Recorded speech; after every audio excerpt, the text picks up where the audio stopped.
Hello and welcome to Boring Dad Gaming, where today I'm going to be playing a little demo on the channel. This is An English Haunting. I haven't played it yet. I did read some good things about it. It's sort of a, well, as it sounds, sort of a slightly spooky themed point-and-click graphic adventure. So yeah, thought we'd check it out. Let's have a look.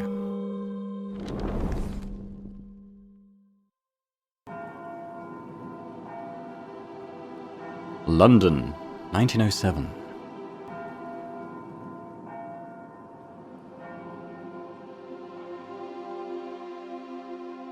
Thus, with this method, we can determine the time of death within a margin of error of 2 hours.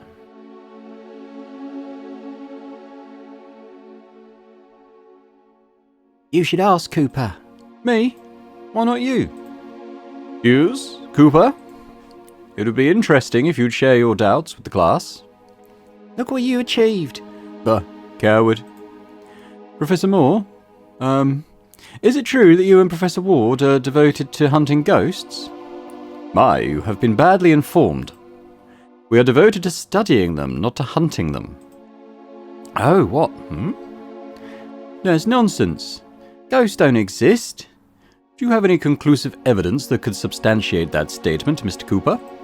They're a myth. An invention of mankind to scare those of weak mind.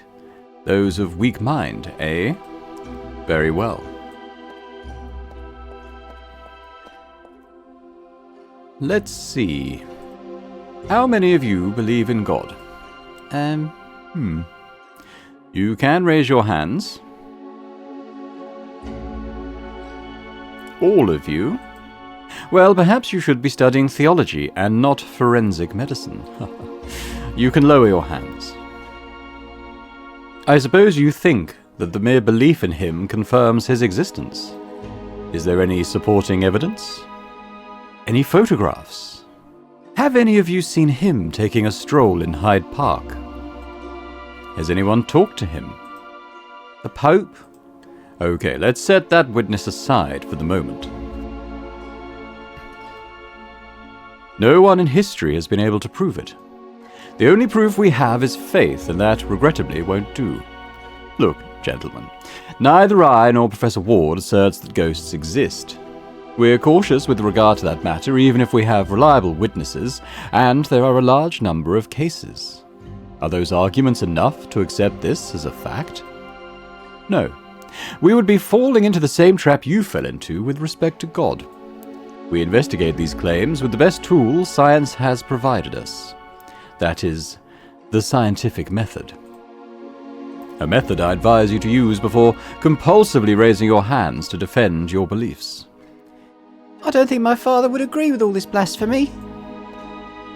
Your father agrees with the idea that students from poorer classes should never be allowed into a university, as well as agreeing to use child labor in his factories.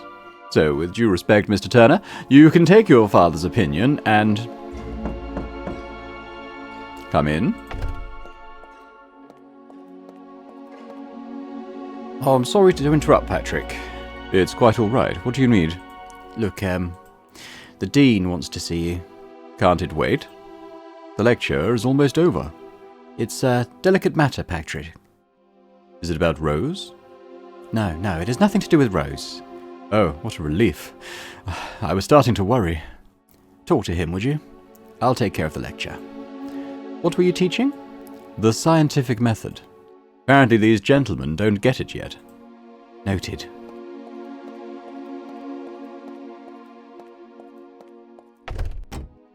Well, gentlemen, the scientific method... one moment. What? Press F1 for instructions. We'll have a quick look, but I'm sure it's fairly self-explanatory. Left button, interact talk, inventory, place the cursor at the upper edge of the screen, and there's some shortcuts, so... If you've played any of the LucasArts graphic adventures or anything like that, I think you get it. What do we have? We've got Tom Lee. Mr. Lee. Mr. Lee? Oh, sorry, I didn't hear you. I was admiring the trophies. Did you know that the university won the Greco-Roman Wrestling Championship in '89? I did not. We haven't won one since. Such a pity. There are more trophies in the hall. Why do I always find you in front of this cabinet? Oh, they're pretty, don't you think? Excuse me? The wrestling trophies. Ah, yes, well, I suppose they are.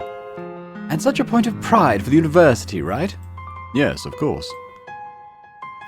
Can I inquire about your obsession with trophies? I want to win one. I mean, I want the university to win one in my discipline, Greco-Roman wrestling. And what's preventing you from participating in a championship? I understand you're a good wrestler. Manager Taylor. He doesn't want to be embarrassed like in '96. What happened in '96? Oxford humiliated us. They defeated all our wrestlers. Manager Taylor doesn't want that to be repeated. And in his view, the most sensible thing to do is not to compete. Makes no sense, right? Especially if they have me. I'm the best wrestler the university has had in years. Well, I might be able to convince the manager. I'd very much appreciate it. Tell him Oxford won't stand a chance against me. I'm big and relentless and strong. You look strong, yes. Of course I do. The strongest in the university. Do you want to see it? Test me. There's no need. I trust you. Bring me a metal rod. I'll bend it for you. I don't have one, but don't worry. I'll do what I can to persuade Manager Taylor. Many thanks, Professor. Have a nice day, Mr. Lee. You too, Professor Moore. Look at the trophies. A selection of the many championship sports trophies the university has won. I could see the polo trophy was won against Harvard in '84. I also remember that cup. We won it for cricket against Middlesex. Okay, so we got a statue. It was a gift from Raymond Baxter, former pupil and famous sculptor. It represents a certain Celt deity celebrating the winter solstice. The board has threatened to retire this pagan figure several times, to the pupil's dismay. Every 21st of December, they fill the statue's bowl with whiskey and parade in front of it, paying their respects. We have a door. Don't think we can open it, though. Oh, maybe we can. This is where the dean is? Professor Moore. Good afternoon. Good afternoon, Dean Carter. Rector Williams, a pleasure. Good afternoon, Professor Moore. You can get a chair from the back and, That won't be necessary. This meeting will be brief. Explain the facts, Dean Carter. Look. This week the university received a generous donation for the metapsychic investigations program run by you and Professor Ward. £5,000. 5? That's amazing. It would be if not for a terrible event. All that money has disappeared from the Bank of England. What? We've demanded an explanation and they've confirmed the money was withdrawn yesterday by your colleague. How is that? We wanted to speak with Professor Ward, but he didn't appear today for his lectures. Oh, let's try to remain calm, gentlemen. The professor might simply be... We've been trying to locate him all day. He's vanished. He's run off with the money. It's an unprecedented scandal. Are you sure it was Professor Ward? Someone could have impersonated him. There are witnesses. And the signature with which the money was withdrawn is undoubtedly his. Lest we forget, his whereabouts are unknown. We believe in presumption of innocence and respect it, but in this case, I'm sorry, Professor Moore. This is the unvarnished truth. Oh, well, who donated the money? We only know it was from a group of intellectuals from London society, nothing else. It appears they had no intention of making it public, and given the circumstances, they prefer to keep it that way. Why would he do that? This is exactly what we're wondering. How could he withdraw the money? He was just a teacher. He shouldn't be authorized. At one time, he combined his teaching job with the position of deputy treasurer. That was years ago. He resigned. Nevertheless, he was still registered at the Bank of London. We suspect he took advantage of that to commit this, crime. Get to the point, Dean Carter. Yes. I'm sorry to tell you that as a result of this matter, the board is considering eliminating your metapsychic investigations department. But, oh, that can't be. It is. My predecessor authorized this department because of the immaculate career of Professor Ward. Sir Archibald Ellsworth would roll over in his grave if he knew of this infamy. Surely you didn't presume to hope we'd keep this nonsense going after what happened, did you? I understand there's discomfort with Professor Ward, but I'm part of the department too. It isn't fair that I should be blamed for acts of which I'm not responsible. We know Patrick, but, Patrick? You mean Professor Moore? And I would beseech you not to challenge the board. However, as a courtesy to you, we wish your exit from the department to be as, Oh, stop with this rubbish, Dean Carter. You have 72 hours to prove that your ghosts exist. If you don't present us with material proof by that deadline, forget about your department. 72 hours? That's not enough time to prove what no one else has ever proven throughout the entire history of mankind. That is your problem. And express your thanks to Dean Carter. He's the one who proposed it. If it were up to me, I would brick up that circus right now with my own hands. Damn it. We're the laughingstock of every university in the United Kingdom. Let them laugh all they want, Vice-Chancellor Williams. They only display their ignorance. Do you want some advice? Forget about these ghost fantasies and focus on your work as a teacher. You are the best teacher of forensic medicine in all of London. Focus on your work, for God's sake. This is a serious institution. Superstition has no place here, and neither do your progressive ideas. Are you aware that we have received complaints from some student fathers because of your radical ideas? What's wrong with being a progressive? Isn't it part of the university motto? Knowledge, improvement, progress? Don't be a wise ass with me, and remember who you're talking to.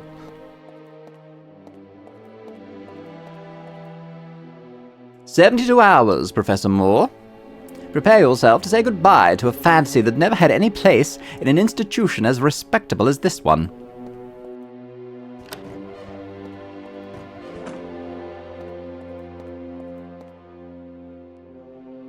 "72 hours. 72 hours, Henry. It's humiliating. Why didn't they just close the department immediately? I've more bad news to tell you." "Really? There's more?" "Your department has been sealed. You won't be able to use any of the resources inside." "Oh, damn it, Henry. Couldn't you—" "Oh, I can't. If someone sees you there, they'll know it was me who conceded, and that would put me in an awkward situation. The board is treating this matter very seriously. I don't want my position to be jeopardized. I beg you to understand." "Yes, I do. I didn't mean to put you in a predicament. I'm sorry. I know the search for the great beyond is your life, but I'm sure adversity will stretch your intellect even further. Don't know how, but try to find proof, please. It's strong enough and I'll show it to the board and then I'll be forced to keep the department open." Alright, well, I'm going to guess that we're probably done in here, so let's get out. We've only got 72 hours. I won't be able to prove the great beyond exists in such a short time without the professor's help. I need to find him. Maybe I can discover something that will help me find him at his home on Dorset Street. Ooh, we got a little map. So the top. I was mainly wondering if we could fast travel, but maybe we've got to find an exit. Mr. Cook. Mr. Cook. "Yeah? They order you to remove the portrait of Professor Ward." And what do you think?" I think yes. "Exactly. Who ordered it? Who do you think?"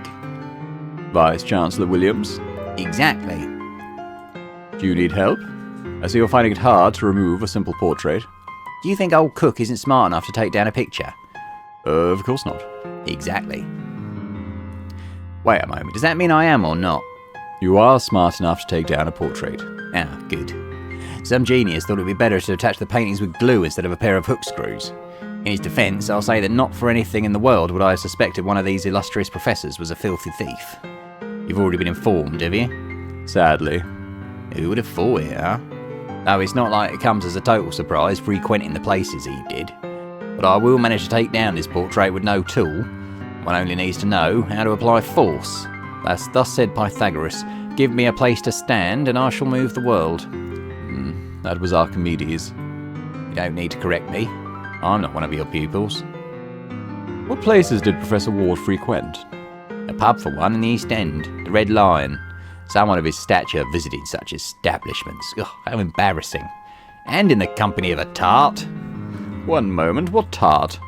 A courtesan, I guess. They seem quite close. She is surely his accomplice. How do you know that? Rumours travel as fast as bad news. Oh, I need to find that woman. She might know where I can find Professor Ward. If you find her, give her to the police. I already told you she surely has something to do with the money theft. All right. Giving a few clues to pursue. You can carry on. Carry on. What about these portraits? Sir Philip Abercrombie, illustrious professor of organic chemistry and candidate for the Nobel Prize in 1903 for his work on brain connections. John Thomas Ogilvy, the best surgeon in London Hospital, taught here between 1880 and 1890. When he retired, he donated huge quantities of medical material, which we still use today for internships. Who's this? Raymond Price. Mr. Price. Professor Moore? Studying? Yes. Well, no. I'm reading a treatise on medieval churches. And, Let me see. My dear Gregory, I'm telling you the exact truth. I believe I am now acquainted with the extremity of terror and repulsion which a man could endure without losing his mind. Yeah, I'm sorry, Don't worry, Mr. Price. Don't be ashamed of reading Mr. M.R. James. He's a national treasure. Continue with your reading. Oh, thank you, Professor Moore. Sounded a bit like Lovecraft. Right, I've got the exit.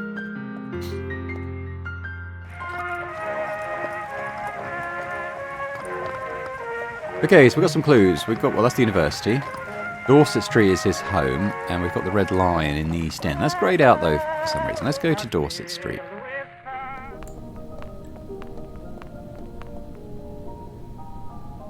That's it, room number 4. So you're a friend of Professor Ward? Exactly. And he's vanished. Sadly. And why do you want to examine his room? Are you from Scotland Yard? No, I'm a professor such as he. I only want to have a look to see if there's anything that might enlighten me to his whereabouts. Now, that makes sense. When was the last time you saw him? I know he went out last evening. I was in bed, but I heard the footsteps on his stairs. Haven't you seen him since then? No, sir. Did you notice anything strange about him? Of course I noticed. But not only yesterday, always. He's a strange man. Though a very polite one. How I wish the rest of my tenants were as courteous as him. Why is the corridor so dark? The electric company convinced me to install this new light system in the house. They didn't tell me the price would double compared to gaslight. That's what progress means, you know. Progress for the usual suspects. Those in power. I've told the tenants not to use the corridor light unless they want my bills to start affecting their rent. Curious that he lived here.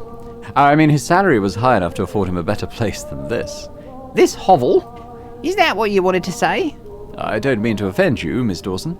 Nah, you'd be right. This is a hovel. That was the classiest hovel in all of the East End. And with the biggest rooms for 4 blocks. You should do me the kindness of lending me the key to the room. I don't have it. How's that? Professor Ward was a bit forgetful.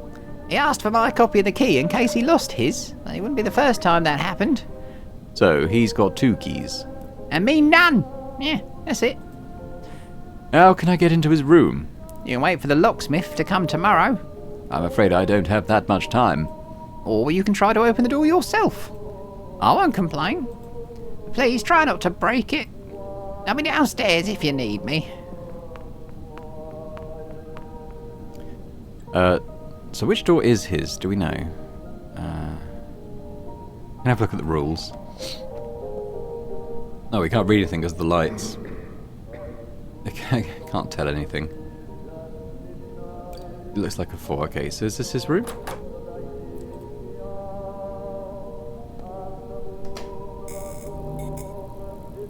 One moment.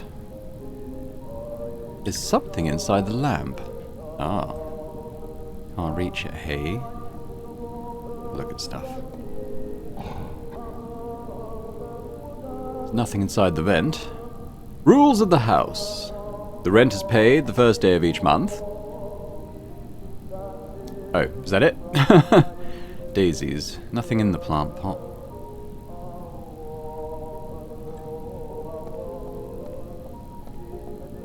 That's not Professor Ward's room.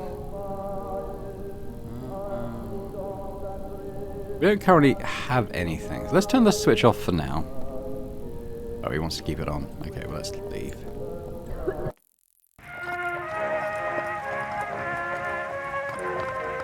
Can we go to the pub? Oh, not in the demo, apparently.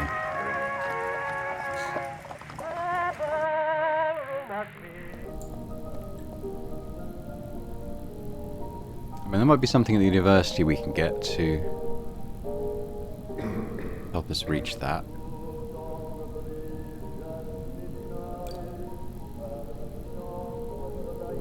Yeah, let's do that, in fact.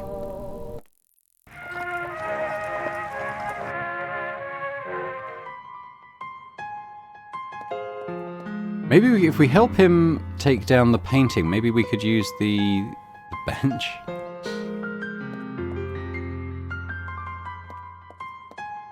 Mr. Cook. Yeah? Are you certain you don't need any help with the portrait? Do you want me to help you marking exams? Oh, there's no need. Exactly. Are you entirely certain you don't need any help with the portrait? Oh. Same thing. Okay, carry on. Anything in the Dean's office?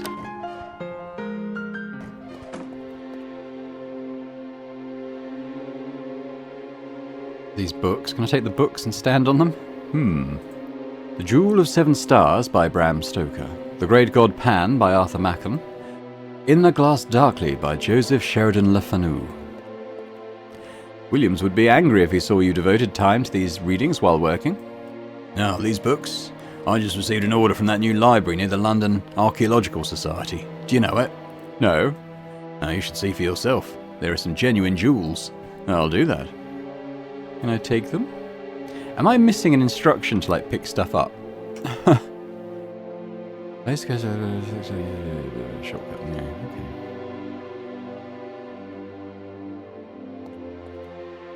I wonder if Professor Ward is still in London. That's the same thing I want to know. How many of these have you written? The ones on the first shelf. And part of the second one too. Ghosts, Reality or Myth by Dr. Henry Carter. Does Williams know you wrote this one? Oh yes, he's even read it. Has he? Well, actually only the prologue. Then he gave me a lecture with more words than there are in the book. So can I take these books now that we've mentioned it, or is it just going to be the same dialogue?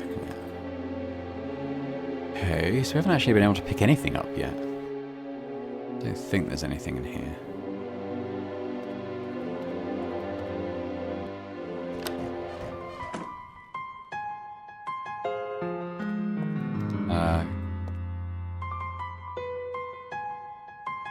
So the manager won't count on you, eh?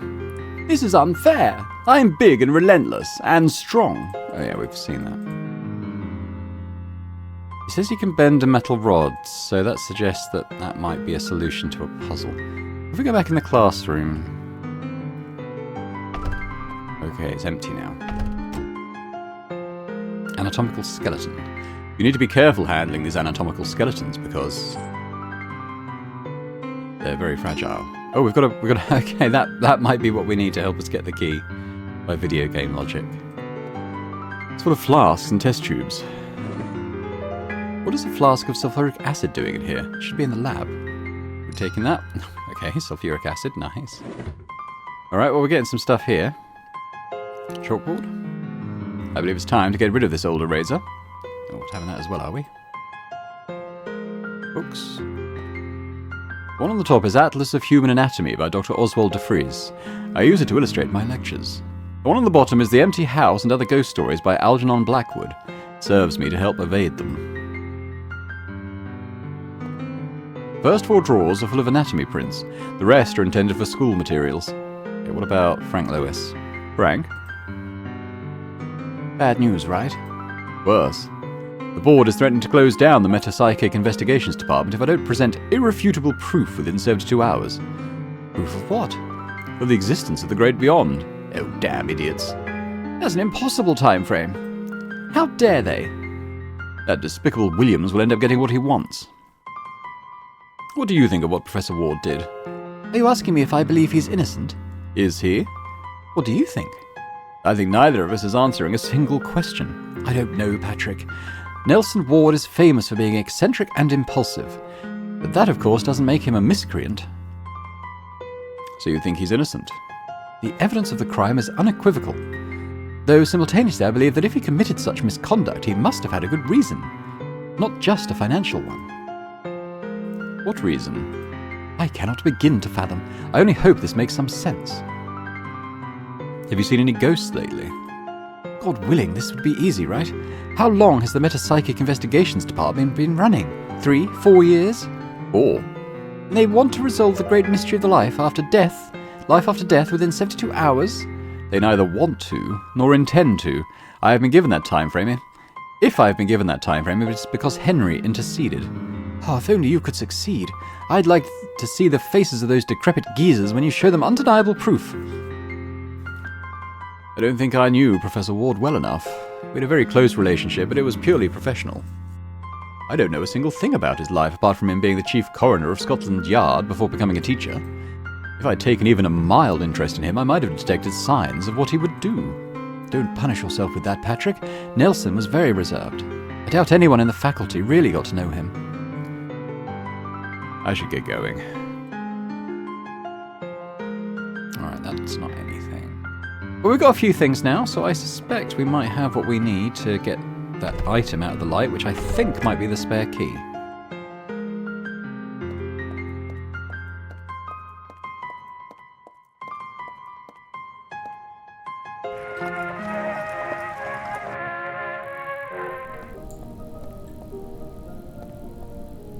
So let's try the skeleton arm on the light.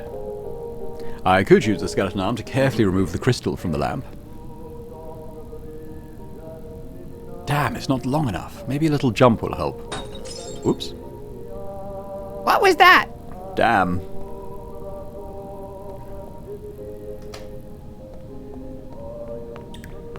Disguising our crime. What was that noise?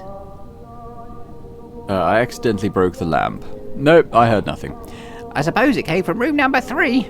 Yes, I think it came from there. Well, I'll have to talk to Mr. Block. He's usually quite noisy. Right, now what did we find? Phew. Ah, there's a key here. Aha. I'll pick up the broken crystal. I don't want to have to explain it to the landlady.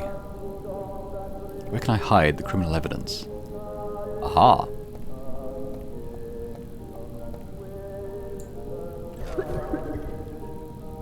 Nothing to see here. Okay, well, let's use the key on the door.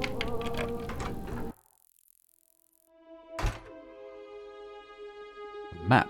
It's a map of central London where the professor has marked several places worth investigating. There's a red circle about one of them. There's an old oil lamp. I'll take it. Crucifix? The professor is an atheist, so I gather that crucifix was already here when he arrived. Probably the picture of Jesus as well. I think the professor would rest better under the watchful eye of Darwin than under Jesus.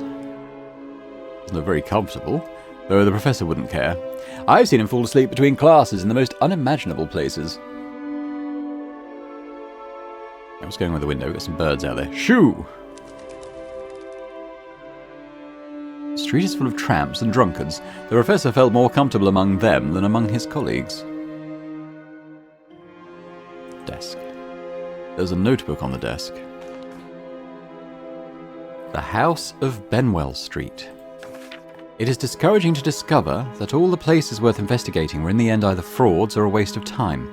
However, I found a location that, if my inquiries are correct, could afford a unique opportunity to me and my colleague, Professor Moore. It is an old, impressive building located at 34 Benwell Street. Its original owner was Thomas Highmore, a widower philanthropist who lived in the house during the early years of the last century. After his death, his heirs rented the house to several tenants. One of them, Frederick Price, reported strange blows coming from the basement to the police.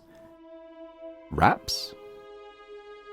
Is that supposed to be rats? Or just sort of rap? An officer corroborated the facts, to which he added, as is stated in his report, that several objects in the room started to slowly move without human intervention. A police report that confirms unexplained supernatural phenomena.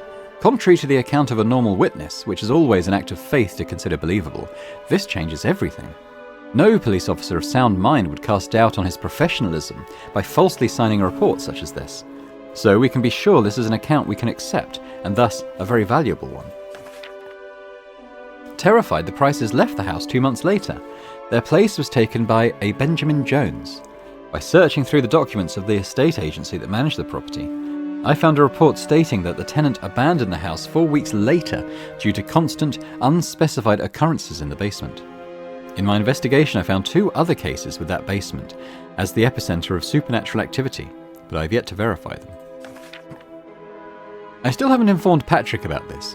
We could be dealing with another dead end, and if someone has to waste his time with this, I'd rather it be me. My instinct, though, tells me 34 Benwell Street is the place we've been dreaming of all these years. Professor Nelson Ward, October 14th, 1907, which is the current year. 34 Benwell Street. We've still got some shelves. That junk box stands out. Let's see what's in it. There's a copper wire reel that may come in handy. Well, it's too rusty. I think that's small jump there. I think that's probably it. So we've got a new location and something to use. Let's have a look at the map, because is that going to be Benwell Street?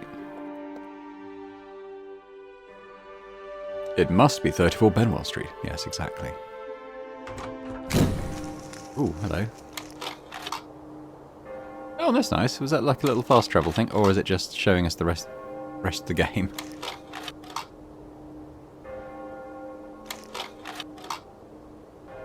Like a little trailer.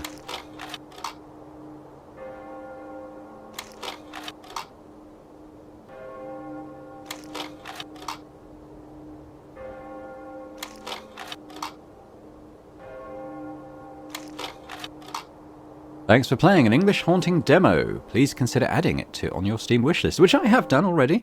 I enjoyed that. It was good fun. It's obviously just hinting at stuff to come, because we didn't really sort of encounter anything overtly supernatural in the demo. But in terms of the pixel art, like they're very much harking back to sort of the classic LucasArts sort of era, things like Fate of Atlantis, that kind of thing. I think